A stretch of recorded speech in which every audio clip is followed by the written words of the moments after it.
Welcome, welcome, friends, to another season of SRF Weekend Warriors live right here on Apex Racing TV. I am your host and, as it happens, the series' biggest fan, Jim Hodgson. Joining me on commentary today is my fratello di cappuccino, Marco Barbanera, and on the knobs and faders in the production booth is Jonathan Grabowski, also known to law enforcement of the greater Baltimore area as Johnny Grabs. Thrilled to have you alongside me for the start of another season. Marco, how are you? I am doing fantastic. Unfortunately, I can only be here for this round because due to other commitments from round 2, you will have to find a new stable, partner in crime. But, let's enjoy it while we can. We are here at Okayama. I am so happy to be here for the start of a new season in what is one of my favorite racetracks. And as you can see, the weather, it's bad. It's bad, and I can tell you that it's no surprise. Traditionally, the first round of one of my favorite series of all times in real life, the Super GT Championship, always comes in the first week of April, and it's always at Okayama. We are, a little bit earlier than that. It's late March. But the best weather in basically the last 10 years that they had there was just rain. That was the best weather. Because over the course of the past 10 seasons, I can remember seeing races in Okayama Super GT early April with snow, with temperatures that were just 2 degrees Celsius, with fog, etc. So I have to say that today we have a very nice... Could have been a lot worse for these drivers, especially the visibility seems to be good. But yeah, of course, that's what happens when you have a racetrack in the middle of the mountains and you race there basically at the very beginning of April, So yeah, you're a cycling fan. We do the mountains in July and August, and it's still like impossibly cold and usually bad weather. So no surprises there. Yeah. Well, what a season we are going to have. As I say, absolutely love this series. And really quick at the top, I just want to say thank you so much to our sponsor, RaceVoice. They're proud to be the exclusive sponsor of the Weekend Warrior Spec Racer Ford Racing Series. And you can take your driving to the next level with on-track audible performance alerts with RaceVoice and RaceVoiceSIM. You can hear stuff like miles per hour, turn entry and exit speeds, all the stuff that you need to improve your driving. It's just... I need this, Marco, as you well know. All sorts of performance metrics selected and configured by you, so you can go faster with the speed of voice. Plus, Weekend Warriors get 50% off annual sim pricing using the promo code WW50. Check them out at racevoice.com. We really appreciate their support. As I've said a couple of times already, I absolutely love this series as we see the car of series organizer Stevie Ray navigating the final turn gingerly, because it is a very good place to lose your car, as I've done many, many times on this track. So practice should be ending shortly, and we should be getting to the race. I am absolutely thrilled. Marco, I can't wait to get started. Yeah, speaking of Stevie Ray, he just told us a few days ago that the changes for this season are we have a new class. It's called the Masters class for drivers with 900, number 900 plus. So Antonio Reyes, for example, there's one of them. 12 incidents points for a drive-through, 18 points for a disqualification, and that's basically it for the new season. Now, I think, if memory serves me right, we are going to have a short pace lap. There we are, starting from the backstretch before the hairpin, and I will let you go through the grid, Jim. Thank you. My pleasure. As you can see in P1, qualifying on pole, no surprise to see Austin Winter, very good driver of this car, joined by Andres Bertoni in P2. Well done to him. In P3, it is, of course, Maurizio Naselli, an old hand in this car, as is Jürg Manny in P4. Great result from Manny. Bobby West, pretty fast in P5. He's joined by Dominic Bureau in P6. Just behind them, it's Greg Stefani and David Bohm in 7th and 8th. They're followed by Nico Shook and Jason Perry in 9th and 10th. I believe Shook will be the first of our Spec 2 racers on the grid. They're followed by Fritcher and Antonio Race, who's driving in that third class that you mentioned, Marco. They're followed by Tim Van Dormelen, Enzo Jesus Massalia there in P14, Miro Haraski, Steven Elson, Stevie Ray, thank you so much for your hard work, Stevie Ray. He's followed by Simon Mayer, and they are followed by Mick Carr, Chris Murakami, Samuel Dick, Ken Batley, Mike Shaw, and Adam Bradshaw down there in 24th.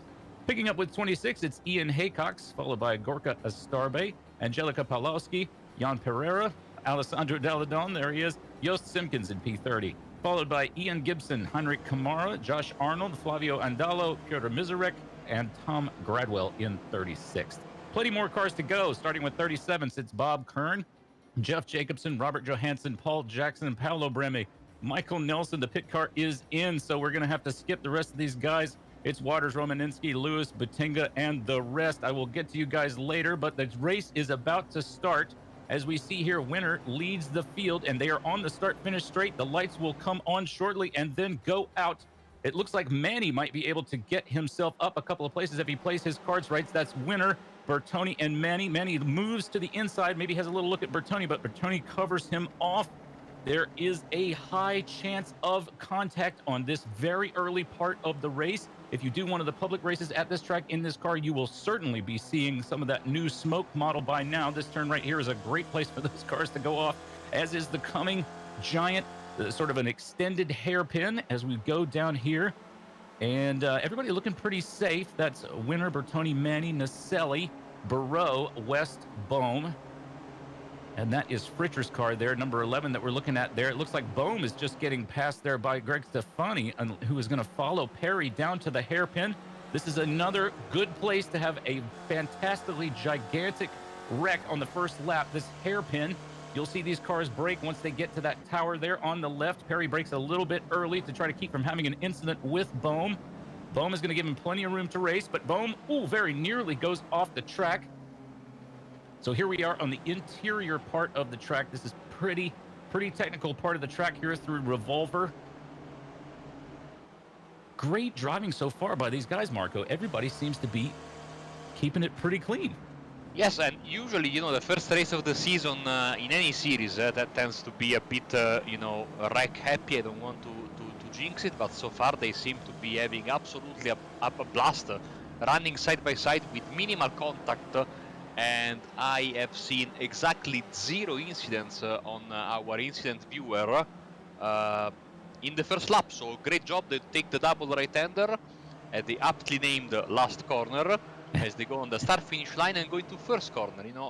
I love this track mostly because it's in Japan and it's nice to drive, but also because it has some amazing corner names. Three wide here we go, and Meyer on this, but Mick Carr the left side wheels on the gravel there, and he went for a bit of a ride. Unfortunately, he's going to drop 10 positions, if not more, Jim. Bad decision there from Mick, unfortunately. He was brave trying the 3 wide, didn't work. Yeah, didn't work. Especially not this early in the race. This is only lap 2, and the Spec Racer Ford does like to, it really likes to take its time to warm up. So things that you can do. There's Bohm trying to cover off Perry there with Naselli next door. What's Naselli doing all the way down in P6? Here we're riding on board with Manny, looking forward toward Manny's battling with Barreau there in the hairpin. And it looks like Winner and Bertoni have got themselves a little bit of a gap. Very tough to make any kind of passes on this section of the track just because of the likelihood that one or both of you will go around. Yeah. Into the very first corner, as you say, which is named first corner. Not a great place to go 3 wide. Now, interesting to me, Marco, is that this turn that we're about to, there's Naselli having a little bit of a lock up there. This turn that the leaders are approaching right now is called Mike Knight corner. And how honored would you be to have a corner on an iconic track like this named after you? The only thing about it is, I think I would be a little bit mad if the corner that they named after me was kind of a flat out, you just take it, at least in this car, you take it flat out. Yeah, the idea of this racetrack. This racetrack was never intended to be what it then became, which was a 2-time Formula 1 World Championship, venue, and also, of course, the traditional opening round of the ever popular Super GT. This was designed as a club racetrack where rich people could go to a trip in the mountains, basically here on the Japanese countryside, and enjoy a drive. And so in honor of this club circuit heritage, almost every corner is named after a famous British driver. We have Moss, for example. We have Hatwood, which is the long, you called it like a quasi hairpin going all the way up. And then all of a sudden it became a Formula One venue. And its logistical challenges are not only geographical in the mean weather-wise, but also they are it's challenging to reach the racetrack. Super GT has to do a bit of creativity to basically they will have to park all the trailers, etc., at the bottom of the mountain, and then they have to bring the cars up. It's quite, and that's basically why F1, as we see Naselli go on the inside of many and making the pass. That's why F1 didn't come back, because this place, Okayama, I can tell you as a lover of Japan, it's in the middle of nowhere. It's how? Why did they build that? Why did F1 even think about coming here? It's like the least like Formula One located track that I can imagine. Well, as you can see on the screen there, I was just distracted by Elson looking like he wanted to maybe make a pass. That must be Hraski just ahead. Bohm sets the fastest lap of the race so far at a 1:45.4. That is pretty speedy. I did a couple of practice laps just before the broadcast, and I was down in more of the 1:47 range. That gives you any idea how fast these guys are. Of course, the strength of the field in this series, Marco, as you know, is always just off the charts. Some very, very strong drivers racing this series. That's one of the things that we love so much about it. But yeah, these guys are highly skilled. And also, I just wanted to make the point, Marco, I know that you know this, but we have drivers on the grid in this series who are 15. And of course, we have a whole new class for people 60 and older, currently being led by Antonio Reis, winner of Spec 2 seasons ago, I believe. Oh, we've got a replay here. Yeah, Ian Gibson, I think, went for a ride into the daisies, maybe a bit too optimistic. Locks the tires, I think, goes sideways, joins back into the track. Of course, he's out of control at this point. Excellent avoiding job by everyone. Yes, we have drivers, as I was saying, 900 and plus, with their number there on the left side of the screen, and they are the new Masters class. Reminds me of I was listening to a story that basically our colleague Dane Baird was tried to enticed by a friend of his to race in his championship, and he promised him if he raced he would have the Dane Baird class on for himself. This makes much more sense, as the Naselli goes past Bureau as well, so he went past many the previous lap and now goes past, hopefully for him, goes past Bureau, and there he goes. He also set the fastest lap of the race. So now we have 3 classes. I somehow doubt that the winner of the Masters class will be promoted to Spec 1 or Spec 2 unless he asks specifically for it, given that this is more of an age-related class and not an iRating related class like the other 2. Well, I think Stevie Ray just wanted to have some guys. I think he just wanted to have a class to race in himself, which, I mean, as the organizer of the series, that is his prerogative for sure. A little bit of bump drafting there between Barreau and Naselli. Not a bad move if they can keep it together. Perry, looks like there's a car behind Perry. West having a little look. Or that's Stefani. Oh, no. Perry around. Oh, no. Stevie Ray's around in the rear, too. Yeah, Stevie Ray, which was sitting second in his class, probably had to go wide or made contact, trying to avoid the Spider-Man car that was stuck in the worst position possible, unfortunately for Jason, in the middle of the hairpin, aptly named hairpin in the track map. And unfortunately, he had to tow back to the pits, and so that's going to be a long wait for him to tow back. Let's see. Yes, thank you, Jonathan. We go with the replay. So it was, I think it was Stefani going on the inside. There we go. tries to go for the move, they make slight contact, and unfortunately Jason goes around, and we should see Stevie Ray in a separate crash at some point there go wide and lose. Oh, and Antonio Reis has crashed from the lead of the Masters class. Oh, no. Just as we were watching the replay. Ooh, Tony had a little bit of a little bobble there. There is Shook. He's just behind Masalia. It looks like this is back to live pictures on your screen now. Yeah. So the new leader in that class, in the Masters class, despite having an issue with Stevie Ray. Nice work, Stevie Ray. And it looks like your Spec 2 leader is Shook in the number 287 machine. Stevie Ray under threat there. Very likely to see Arnold or Carr, one of those other guys, try to come around here at the hairpin. I just saw some smoke ahead at the hairpin. I hope nothing untoward has taken place. This will be Haycox. Yes, no, Arnold getting a pass on Ray. Ray looks to take it back on the interior part of the track. Tough to make a pass through here. I think Stevie Ray is probably going to get gobbled up by Carr as well shortly, just judging by the sort of attitude of those cars on the track.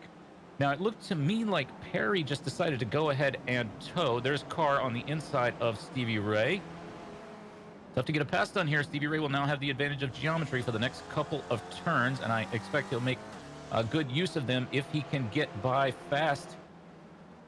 Ray, he's got Carr all over the rear of him there, but if he can make a good final corner here and get up under the deck lid of Arnold ahead, he might be able to get a tow away from Carr. I expect Carr is probably going to have a look at Stevie Ray here down into first corner. And indeed he does. He'll go to the inside. Carr under braking. Oh, contact again. Oh, dear. Pretty aggressive driving in this opening round of the series today from Carr, Marco. Yeah, he's not pulling any punches, but now he has to be careful because Shaw could realistically attack him. But here we go once again. Carr on the inside, and behind them, I see. I think that's Mijorek trying to go for the move on Shaw. No dice, and they still are basically in a 5-car train all the way through the backstretch. And you can just pick out the cars in the slight mist that we have today in Okayama. Here we go, the 377 on the inside of the 321. That's Joost Simpkins. It's going to get that pass done.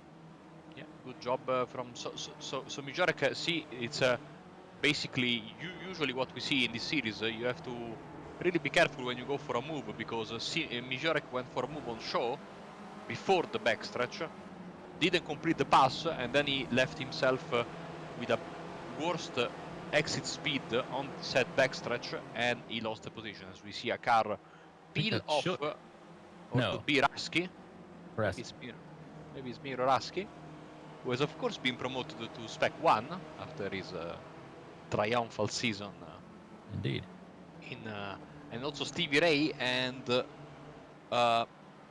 Mike Shaw have also made their way into the pit lane. All that nice introduction I made about the bad weather, etc. I forgot the relevant point about all of that is that this series tries to emulate realistic weather for today in this racetrack. So that's why it's important, and that's why the weather you see right now is basically what they have there in real life. Wow, this is Elson Van Dormelen. And that must be Masalia just there in front. Elson and Van Dormelen battling behind. And I believe this is going to benefit Shook as well. Shook now all over the rear of Elson's car. Elson alongside Van Dormelen will tuck in behind. Boy, that is a close tuck on Elson's part behind Van Dormelen's car. Van Dormelen now trying to cover off Shook. Just about 3 wide into the hairpin. That's Shook and Elson. Van Dormelen has gotten a little bit away, at least from that mess behind. Just racing all over the track as per usual in this series. It's what we love so much about it. Shook, of course, leading Spec 2 at the moment in the number 287 machine. There's Samuel Dick, who's behind Alessandro Deladonna, who is behind Murakami there. Alessandro coming from his incredible performance, top 5 in the runoffs in week 13. Now he told me in a private conversation the other day that he is going for the Spec 2 title this season, which his plans could be thwarted by the fact that he might jump in as your partner in crime from week 2 onwards. So you know, I indirectly, my other commitments might basically kill his title aspirations indirectly, basically after race 1. We will see. I don't know how can anyone not want to commentate on this amazing championship, and I'm very, very sad that the other series I cover on Sundays from next week will switch 1 hour earlier, making it impossible for me to cover it. Cover this one. 3 wide on the backstretch. In the meantime, they touch slightly the 122. Goes and third round York Manny, unfortunately. Around he goes, the Swiss driver. Yeah. He will be... Oh, now he's beached himself. Might as well just tow, maybe, Manny. I mean, we're at the point now where you might be able to make it to the end of the race if you were to stop. I think we're going to have a look at the replay here. That's Boehm on the inside, Manny on the out. Manny, aggressive turn-in. I think that was an unforced error there, Marco. What do you think? Yeah, my apologies. I thought there was contact, but in reality, he lost it on his own. And, you know, we go back to this every time we commentate on this series. This car doesn't need any invitation from the driver to go around, especially mid-corner. After you have stopped your braking, it will happily turn on its own, so you don't need to give the incentive to it. And unfortunately, even an experienced driver like Manny, who just jumped into the pits together with Karen Arnold and Mijorek, by the way, even he was caught out by this. As we are in lap 10, 60 minutes on the clock. We are just before the halfway mark, and I'm already seeing, as you were saying, some drivers especially drivers who have run into difficulties. They are opting for an early pit stop. Reminder that the pit stop is, whilst I don't know if the rules can say required, but it is strongly recommended if you don't want to, finish your race early without fuel. Yeah. Strongly recommended if you want to finish the race. Yeah, Boehm doing quite a lot of work in terms of covering that train behind him off. West is... West goes around. Oh, West is going to get into Boehm's car a little bit. Boehm... I'm surprised that Boehm managed to come out of that without... come out of that as good as he did, Boehm. I guess we're going to have another look here. Thank you so much, Johnny Grabs. There is Boehm in front. Maybe he got a little tap in the rear. West. This could have been... I am amazed how this is not a 4-car pileup. Yeah. Incredible luck for all of them. He moved, Bobby moved to the left. I don't know if by contact or because of contact from behind, or because he was trying to line up a move. Put those left tires on the grass, and again he lost control of the car.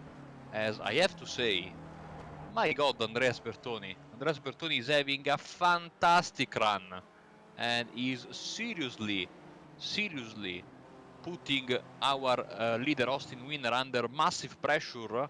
And this is the beauty, I say, of following a championship over the course of several seasons. You see drivers rise and fall, and rise again, of course. Andreas Bertoni always there or thereabouts in the top 10, top 15, which is no shame, given that we have 60 cars eligible to race. And in this first round of the 2021 Season 2, all of a sudden we find him fighting for the podium, and what better day this would be to bring home the victory. He's sporting the Ayrton Senna helmet and what would have been his birthday today. So I'd say that the driver from Uruguay is looking absolutely, on course for a fantastic result, maybe even the victory. Yeah, I mean, now to get around Austin Winter is it is no small order, especially not. I'm just looking at these two cars and trying to keep my eye on the gap back to Naselli, the car that just turned onto your screen back there, that black car with the white highlights. You'll see it again. There it is. Naselli, no slouch of a driver. There he is, and was able to get around Barreau, and now all by himself is chasing down Winner and Bertoni, the dual fugitives, if you like. And so, if Naselli can catch those guys up, oh no, this car coming out of the pits, I think it's going to hold up Naselli. So Naselli just set the fastest lap of the race at 1:45.0. So he is very much on the hunt. Just on the last lap, I believe his gap was around 3 seconds, and it's now down to more like 2.5. So we could very shortly have a three-headed dog at the head of this race. Yes, Maurizio Naselli finally back into the position where he started the race. That's P3, of course. As I tell you what, there was a bad exit from Atwood Curve from Winner, and Bertoni has a very good run. I don't know if he's going to force the issue with pit stops coming up next, as Naselli still is behind that lapped car that came out of the pits right in front of him. Of course, we often overlook one of the crucial aspects of this series, which is the pit stop, which in this car especially has to be done manually, because you cannot pick the amount of fuel you want, if I'm not mistaken, but basically you can only select because these cars don't allow you to pick the fuel to begin with, like you know, the cup cars in NASCAR, for example. But when you enter the pits, you cannot tell the pit crew, okay, give me, I don't know, 10 gallons or 10 liters. No, you have to stop it manually, which coupled with the absence of a pit limiter and all these other electronic you know, thingies, makes the pit stop so difficult to have, you know, to execute correctly. Well, here's that little train that we saw an accident with before. Bone now behind Fritcher, who is behind Stefani, and they managed to get to the first turn before that car that was exiting the pits there. It looks like Haycock's in the rear has gone into the pits. We are looking forward to hear from Fritcher's car. Fritcher has been racing in this series a bunch. We've enjoyed his on-track stylings for quite some time now. He's really doing well for himself to be in P6, is Fritcher. Pleased to see him there. A great result so far. As we click over, we're probably just about halfway done with this race. There is Gradwell just behind Kamara, the battle for 14th. Gradwell sporting that number 909, so he is over 60. So let's not get him too excited. Just want to keep that heart rate low. There is Winner, followed by Bertoni. Once again, your two leaders, as you say. Bertoni just seems to be biding his time, and Naselli still at about 2.5 seconds back. Yep, I think this will be solved by the pit stop. Of course, in comes the quote-unquote experience factor. Winner has been in this situation many times, and we've seen, of course, him triumph in the in the runoffs. So he is certainly, you know, has memories of how to win very fresh in his mind, and I'm sure he knows. You know, I can count at least 2 or 3 races in the past 2 seasons when he was winner, on course for a victory or a podium, and in the final 2 or 3 laps he got gently pushed out of the way.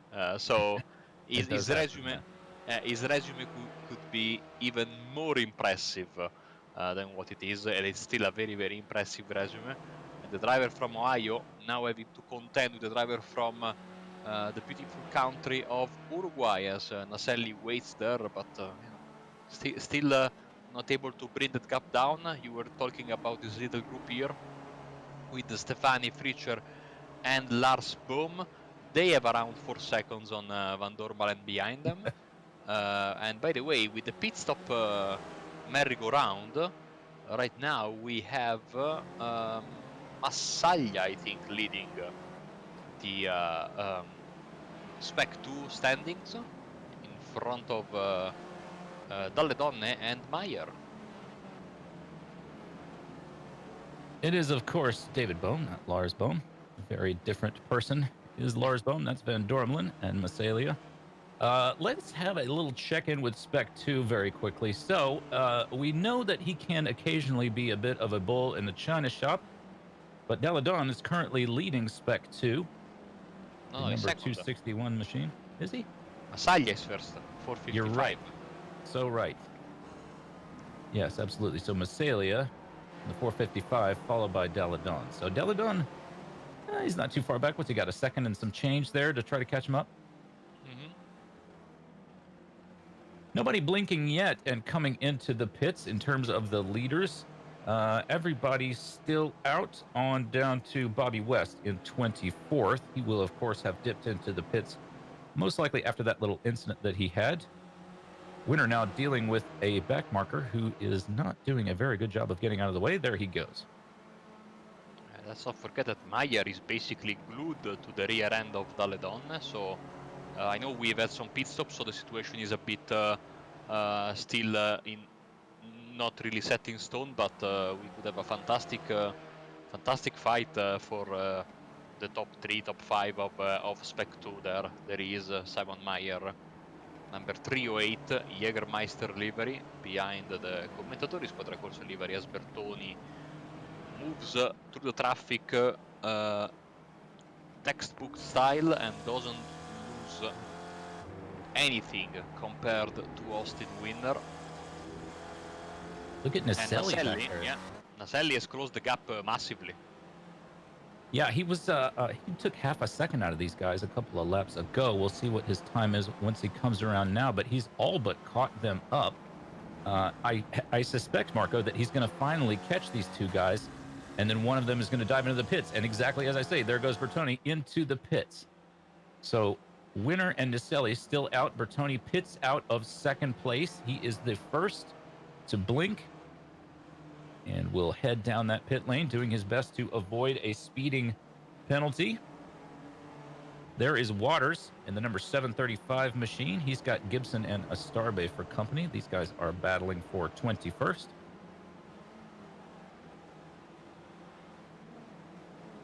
And looks like Astarbe will get around Waters. We'll see if he makes it stick. So far he has anyway. In his, oh dear, nearly lost the rear just there. And it looks like Gibson might be stepping into the pits. Everybody into the pits now. Jacobson, Bohm is coming out. Stefani out. That is Van Dormelen, followed by Massalia, your Spec 2 leader, Massalia. Where's Massalia from? Oh, he's got an Argentinian flag.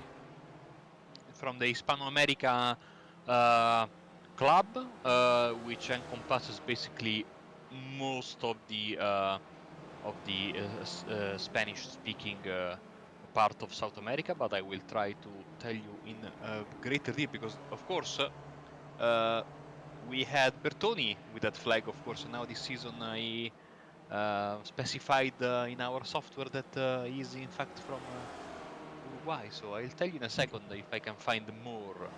That sounds like a very Italian last name, which makes me think about Argentina, but the same can be said for Bertoni, which is a very Italian last name, and sure. you know, Well, but yeah, in Uruguay there is a sizable Italian population as well, of Italian origin, so I will tell you in a second. I'm on his iRacing profile, which hopefully won't be completely blank.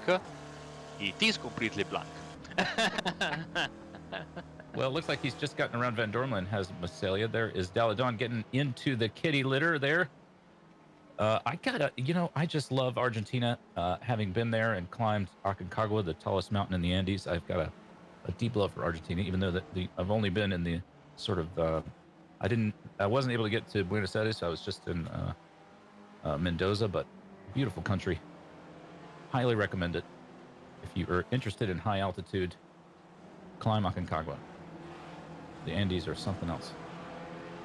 So there is Kamara, followed quickly by Murakami. So it looks like Masalia's got himself a little bit of a gap now, since he's got Van Dormelen between himself and Mayer and Daladon, who's now running in 8th. None of those guys have been into the pits, but Hugh Haycox has. We're looking forward from Masalia's car there. No, it's the other Acox who went into the pits, I'm afraid. It's You're right. Ian Acox. You're right. Hugh Haycox is a Frenchman. Ian Haycox is English.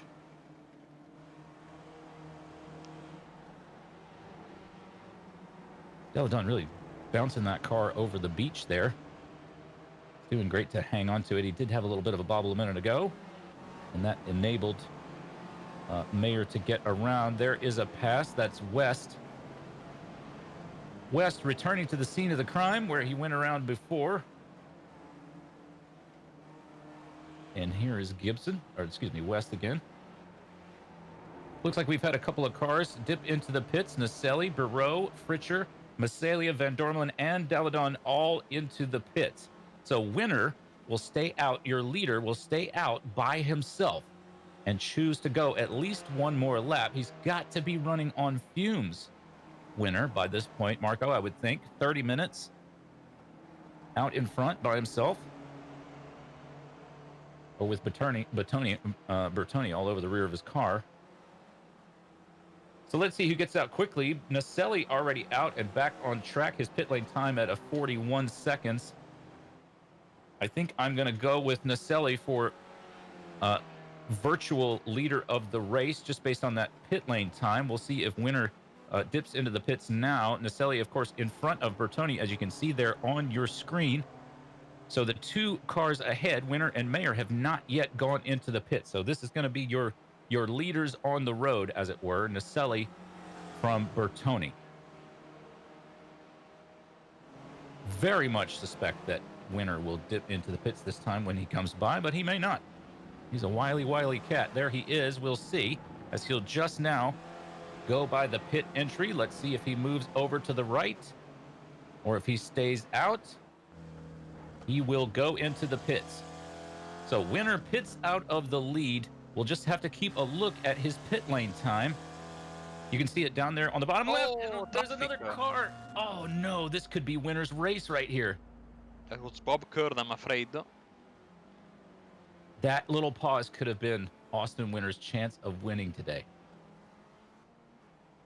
Thankfully for him, I mean, they have a fast repair, but he was able to avoid any unnecessary contact. Here comes Naselli. Was jumped Bertoni, as you were saying, during his pit stop, and now winner comes out. Of course, he started from the pole, so he has the last pit stall.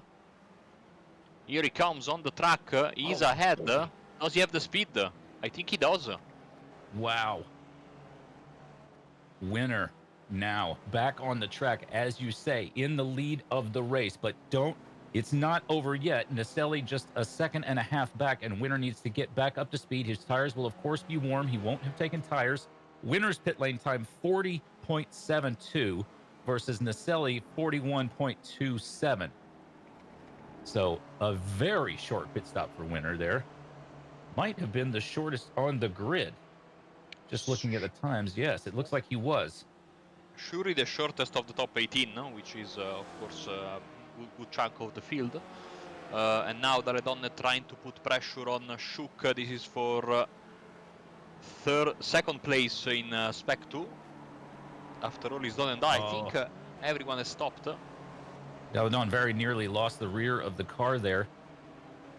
And that will allow Shook to gallop away into the distance. So after all the pit stops, or most of the pit stops, everybody's been in, haven't they? Yes. So after that, Spec 2 standings currently, Masalia once again leading Spec 2, followed by Shook, followed by Daladon. So there is your Spec 2 leader, the number 455 machine, and Shook is battling him for that lead right now, not able to get anything done right here on the interior part of the track.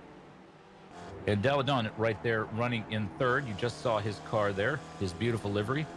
Some genius must have made that. Masalia off the track, and Shook will be able to catch him. Let's see, he's able to get a pass done here. I'm not sure he'll be able to. Masalia gives him plenty of room, sort of acknowledging that he made a little mistake there. I think that's pretty gentlemanly of him, Marco. But now we're all caught up. All the Spec 2 guys are caught up together. Yes, For and that's Tony, exactly fastest lap of the race so far, 1:44.9. Sorry, exactly what we wanted, as we are heading into lap 20 for these guys.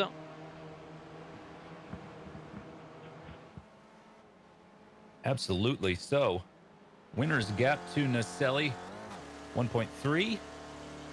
But the real battle here between Shook, Masalia, and Daladon, all together. You can see Daladon's car just back there behind Haycox. Daladon needs to deal with Haycox if he possibly can, if he wants to catch up to Masalia. There he is, Daladon with the number 261 machine. Beautiful livery, Marco. Have I mentioned that? Beautiful. Whoever designed it, though, needs to fix that fix that arrow on the front so it matches up with the deck lid clasp. Daladon getting a little bit of a run here, it looks like, on Haycox. Might be able to make a pass down into the hairpin. He would dearly like to do that. Van Dormelen, of course, would like to be under Daladon's deck lid, but not quite close enough. Let's see if Daladon tries to make a pass here into the hairpin. Shook covering off the inside for Masalia. Daladon stays where he is. Haycox is going to get a pass on Masalia, though. Well, Marco, Daladon didn't get his pass done, but now Haycox and Masalia are battling. Daladon's all over the rear of Haycox's car. These guys are battling for 9th. Shook is in 8th ahead, so we're battling for top 10 places overall, but we also have the Spec 2 battle going on. That's Masalia, Haycox, Daladon all together. Van Dormelen now has caught up to this group. Daladon decides to go on the inside. That's Haycox on the inside of Masalia. I think this will probably get sorted out on the front straight if possible. Everybody in a line together. We all need a good run here through Mike Knight in order to get a good run onto the front straight. Shook now with a little bit of a gap from Haycox. Shook leading Spec 2. We're looking rear from Haycox's car here.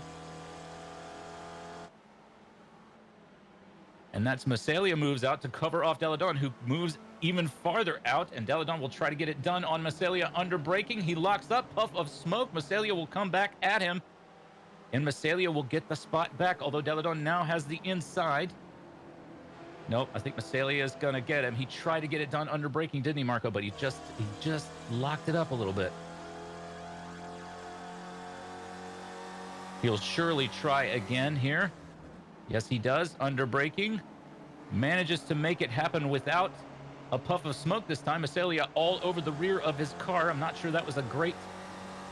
I don't know about that, because I feel like Masalia is now going to be able to follow him all the way down this straight into the hairpin. Daladon moves to the inside to try to cover off Masalia coming around again. So a drag race between Daladon and Masalia. Van Dormelen sticks himself in, but Van Dormelen locks up and takes Masalia off the track. Oh, no.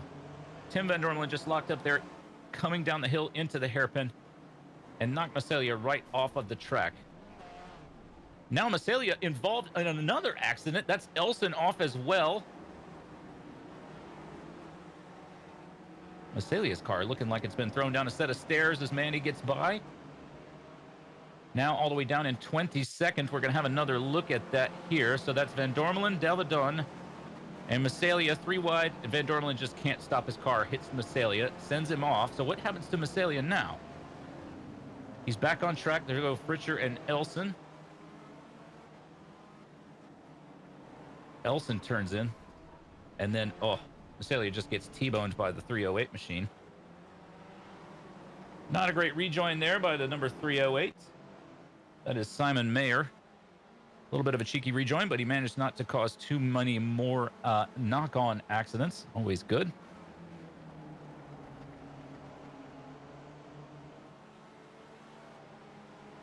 Well, we should be very close to the end of the race now. We've just ticked over 38 minutes of a 40-minute race. Here we are. That's Shaw with Van Dormelen behind. So now, after that shakeup, because Shook was able to get away from that little group, Shook has now got a definitive lead in Spec 2.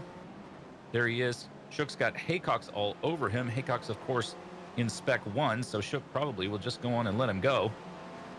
Nope, Shook is going to try to battle him under braking into the hairpin.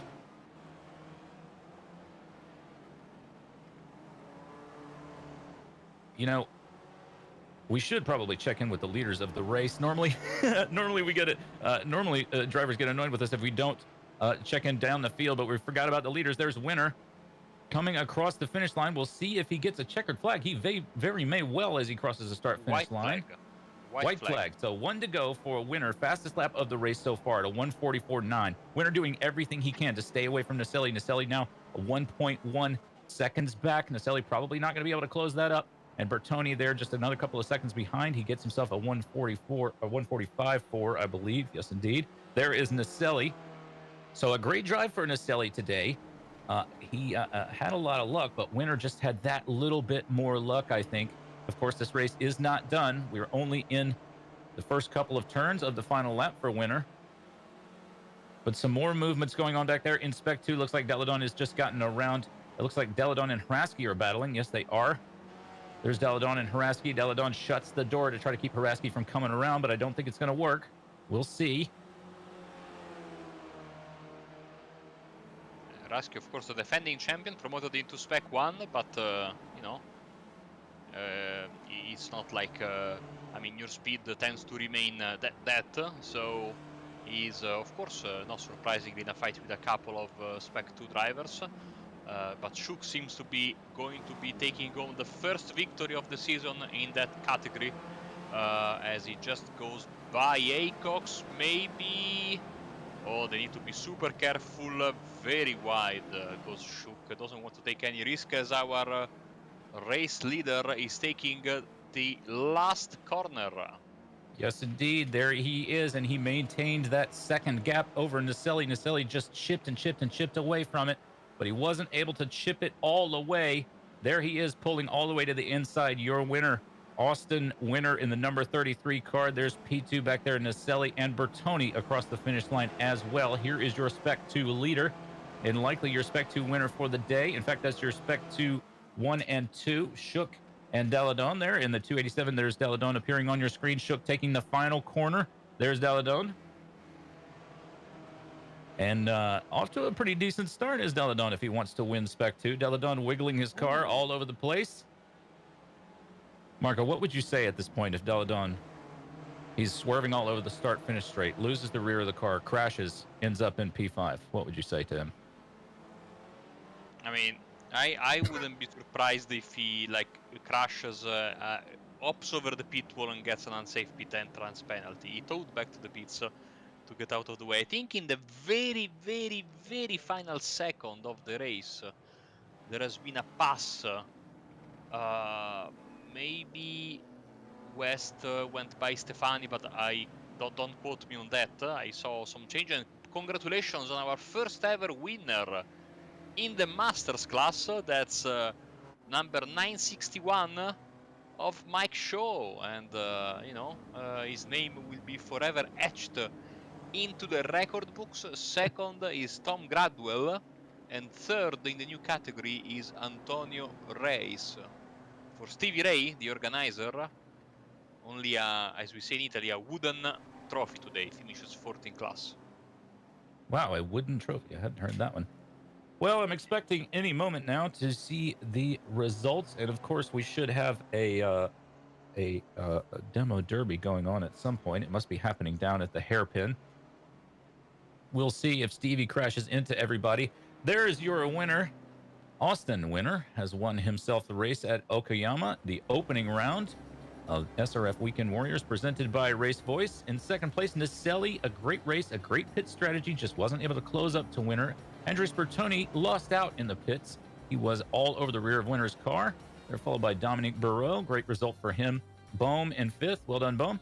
Followed by West, Stefani, and Haycox. There is Nico Shook in ninth overall, your Spec 2 winner, as we say, followed by Alessandro Deladon in 10th overall, second in Spec 2. They're followed by Miro Haraski, Ian Haycox, Jeff Fritcher, Mick Carr, Tim Van Dormelen, Ken Batley, Simon Mayer, and Jurg Manny in 18th.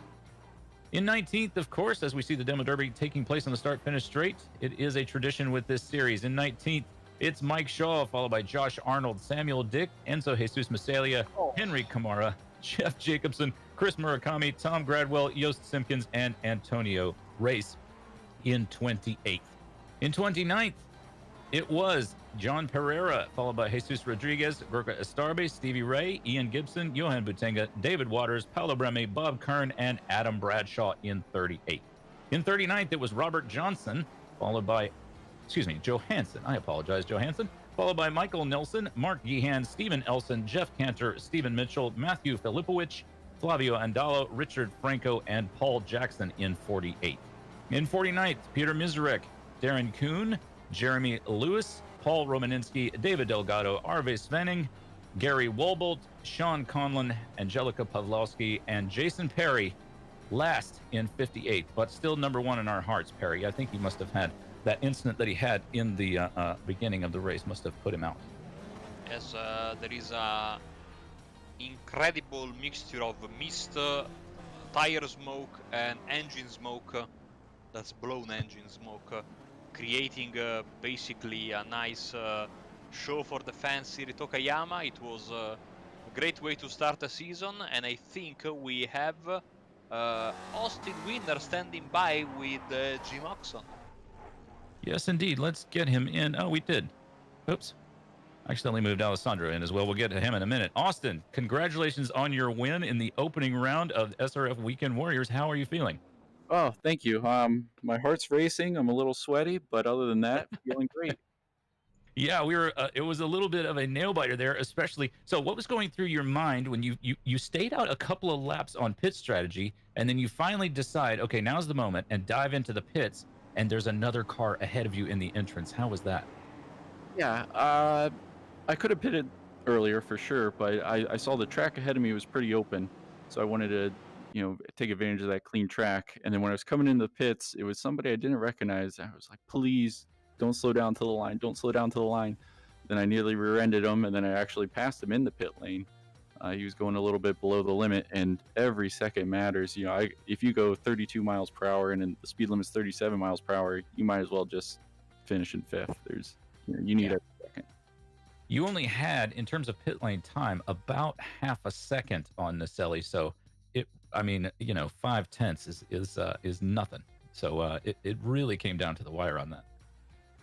Yeah, and before the pits, Bertoni and I had a breakaway going, and I was pretty comfortable kind of just logging laps, thinking we were away from the pack. And then one time I looked down at my relative, and I saw Maurizio Naselli is catching us every lap, so had to start picking it up, and he was catching us even after that. Yeah, he was really chipping away at you guys, and I thought he was going to catch you. He got it down to 9/10. He got it down under a second on the final lap, but didn't quite catch. So yeah, it's just a combination for you then today of sort of good clean laps and luck and good pit strategy. Certainly was. I think I got a lucky qualifying and starting up front. It's kind of a tough track to start on or to pass on, and was lucky to get that head start on Maurizio. Otherwise, I don't know what I would have done if he had been in front of me. Well, it's great to see you back. Great to have another season going. Any sort of predictions? What are you looking forward to? Just more fun. Every week it's fun. No matter what the result is, it's a good time. It is a ball. Well, congratulations again on your win today. Looking forward to seeing you next week and for the rest of the season, Austin Winner. Thank you. Well, that was your winner today, Marco, Austin Winner. Thank him so much for stopping by for an interview. And now I think we've got the bull of the China shop himself, Alessandro Dalladon. Hello, everybody. How Marco, are you? Marco, do you want to interview this guy? Yeah, why not? Hopefully there is no interference because I have to jump on board of the F3 now. Oh, okay. Yeah, no worries. We'll make it quick and painless, especially because I have to go and commentate on that series in a second. But Alessandro, you told me yesterday that you are going to take this championship seriously. Not in the sense that you were not taking seriously early, but you are going for the championship in Spec 2, and this second place finish in class is, I would say, a great way to put your chips on the table and see, I'm going for it. Well, definitely. I have pretty much no experience in this car, so wherever I go, it's a challenge for me because I usually get that 30 minutes of qualifying in the car, and then it's race time. So seems to be working fine. I'll try to keep on going like this, but it's gonna be difficult because this car, just one single mistake can cost you such a lot of time. I've seen multiple drivers in front today having trouble with cold brakes or just losing the back end of this car. And the weather looked like a classic Okayama, well, March, April, so very cold, a bit of mist. That must have been a challenge as well. Oh, that's absolutely cool. I really like that weather. It's grippy. You can push really hard, even with the Spec Racer 4, which is kind of different compared to all the cars we are usually driving on iRacing. So I'm really happy about this. I don't know where the race is gonna be next week, but I'm definitely looking forward to come back. Well, I knew you were going to say that, and of course I am already on the schedule for the championship, and next week you're going to take your luggage all the way to upstate New York for the Watkins Glen International boot configuration. So another track that you really love. That's definitely gonna be more interesting because with Slipstream it's gonna be quite a challenge, especially in qualifying. I might need to give some practice before qualifying because that is gonna be like very important to get a very good car in front and get some nice track position at the start, because it's gonna be quite interesting with 60 cars all together at the start. Lovely. Alessandro, congratulations on the podium. Before we let you go, anyone you'd like to thank? Well, I want to thank Stevie for putting up this great championship, and then Jim Hodson himself for giving me this extra beautiful livery, which is definitely giving me some extra tenths. You know it. Well, thanks. As he said, Alessandro, congratulations. Congratulations on your podium finish. Looking forward to see what you can do in the rest of the series. Of course, Alessandro will have the same problem that the rest of the commentary team has, which is we want to drive in this series as much as we want to commentate on it. So we're all fighting that. So it's great to see you on track today, Alessandro. Thank you, guys. Hopefully I'll be able to race and not to jump in the booth, but if I have, I'll be glad to help you out also here. We will be glad to have you, of course. Well, guys, I want to say Marco. thanks to Jonathan because he's showing a lot of onboards during the interview with Alessandro, and we can clearly see how the paint is not properly aligned with the center of the car. Yeah, it does need a little bit of at least a little configuration. I'll have my people call your people. Well, all you people, thank you so much for joining us. This has been the first round of this series that we love so much. If you are thinking about driving this series, you are on the right track. Absolutely do it. It's so much fun. And if you just want to watch, you're on the right track there as well. We will be coming to you again next week, as Marco said, from Watkins Glen boot configuration. So get in the boot with us. Thank you so much again for joining us. I have been Jim Hodson. Joining me was Marco Barbanera and, of course, Jonathan Grabowski. We'll see you next week.